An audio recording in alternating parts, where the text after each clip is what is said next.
चीज जिन चीज़ों को हम समझते हैं कि यही कुल है दुनिया में, नौजवान ये समझता है कि एक खूबसूरत लड़की मिल जाए पूरी जिंदगी है।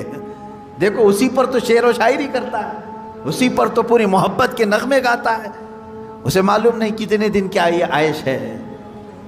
और कुछ लोग ये समझते हैं कि माल गाड़ी कार बंगला हो जाए यही सब कुछ है। तकरीबन इन्हीं में हम सब दौड़ रहे हैं, इन्हीं में हम दौड़ रहे हैं। एक बादशाह ने ऐलान किया कि आज मेरी इनायतों का दरिया जोश में है, मैं खूब अता करूंगा। लोगों को बुलाया, एक कोई बंदा ऐसा आ जाए जिसके लिए मैं कहता हूं अपने हाथ में एक छड़ी ले ले, लकड़ी ले ले, और वह जमीन पर दायरा खींचता जाए सुबह फजर के बाद। अब वो दायरा खींचता खींचता सूरज के डूबने से पहले पहले तक जितना दायरा खींच लेगा वो पूरी जमीन उसके नाम पे कर दूंगा। दिन भर में आप कितने एकड़ खींच लेंगे? अगर फ्री में मिल रहा है तो कौन छोड़ेगा? दायरा खींचने के लिए कहा कि जो लकीर से सर्कल बना ले, जितना बना लेगा, लेकिन टाइम है सूरज डूबने से पहले पहले तक। उसमें से एक वजीर या एक सिपाही आगे आया और उसने अपने हाथ में छड़ी ले ली। बादशाह सलामत मुझे इजाज़त दे दे। और बादशाह ने कहा कि अगर सूरज डूब गया तो फिर एक बालिश्त ज़मीन भी नहीं दी जाएगी, यानी 1 फीट ज़मीन भी नहीं दी जाएगी। हाँ, सूरज डूबने से पहले पहले तक यहाँ पर दायरा मुकम्मल कर।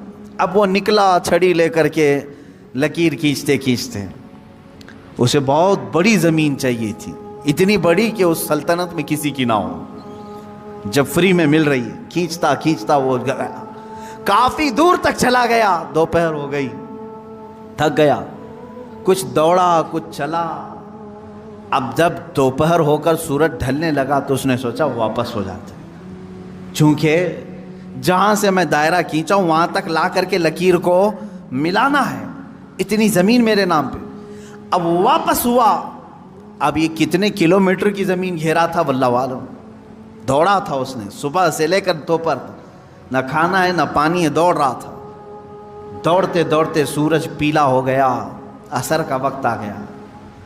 अब उसने देखा कि बादशाह का महल और सिपाही सब करीब नज़र आ रहे हैं। दिल में ठंडक हो गई, मैं पहुंच जाऊंगा। सूरज के डूबने से पहले पहले मेरे बिगिनिंग पॉइंट जो है, जहाँ से स्टार्ट हुआ तो वहाँ तक पहुँचना है मुझे।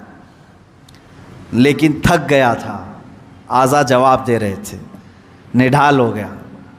शायद आधा किलोमीटर या 1 किलोमीटर बाकी रह गया होगा, चलने की सकत नहीं रही। लेकिन बाहर से वहाँ से लोग आवाज़ें दे रहे थे, बहुत लंबी ज़मीन तूने घेरा है, इतनी बड़ी ज़मीन किसी को नहीं मिलेगी सल्तनत में, आ जा दौड़ते हुए। कुछ लोगों ने हिम्मत दिखाई, हौसला दिलाया, दौड़ा और तेज़ी से दौड़ा, फिर दौड़ा। सूरज डूबने के बिल्कुल पास में आ गया। सूरज गुरूब होने के लिए बस आधा सूरज अंदर जा चुका था, और इसका पॉइंट जहाँ से शुरू किया था वो भी करीब नज़र आ रहा था, वो भी करीब नज़र आ रहा था। दौड़ा और दौड़ा, यहाँ तक कि अपने उस पॉइंट के बिल्कुल पास में पहुँचा। लेकिन सूरज डूबा। कितना बाकी था? सूरज डूबने से पहले पहले वो अपने पॉइंट पे पहुंच गया। इस तरह कि पैर उसके एक तरफ, हाथ उसके इस तरफ, सो करके उसने अपनी लकड़ी आगे की, पॉइंट पर पहुंच गया। उसके बाद सूरज डूब गया। अब उसकी हो गई ज़मीन, जितना सुबह से लेकर दौड़ा था उसकी हो गई ज़मीन। लेकिन जब करीब में आए, उठाने की कोशिश की तो उसका इंतकाल हो चुका था। दिन भर ऐसा दौड़ा था कि रूह निकल गई, उसी तरह पड़ा था। उसके पैर और उसके हाथ, उसका हाथ की मौजूद लकड़ी उस पॉइंट तक पहुंची हुई थी, और वो वहां मरा हुआ पड़ा था, रूह निकल चुकी थी। बादशाह आया, वजीरों को कहा उठाओ, इसकी कब्र यहीं बनाई जाएगी जहां ये इंतकाल किया है।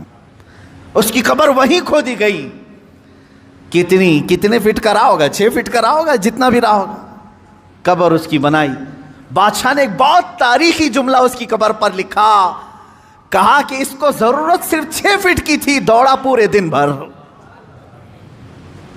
इसको इतनी जरूरत थी और दौड़ा इतना कि अपनी मौत के मुंह में चला गया, मौत के मुंह में चला। यही हमारी जिंदगी है आज, तकरीबन इसी की तरह हम भी कर रहे हैं।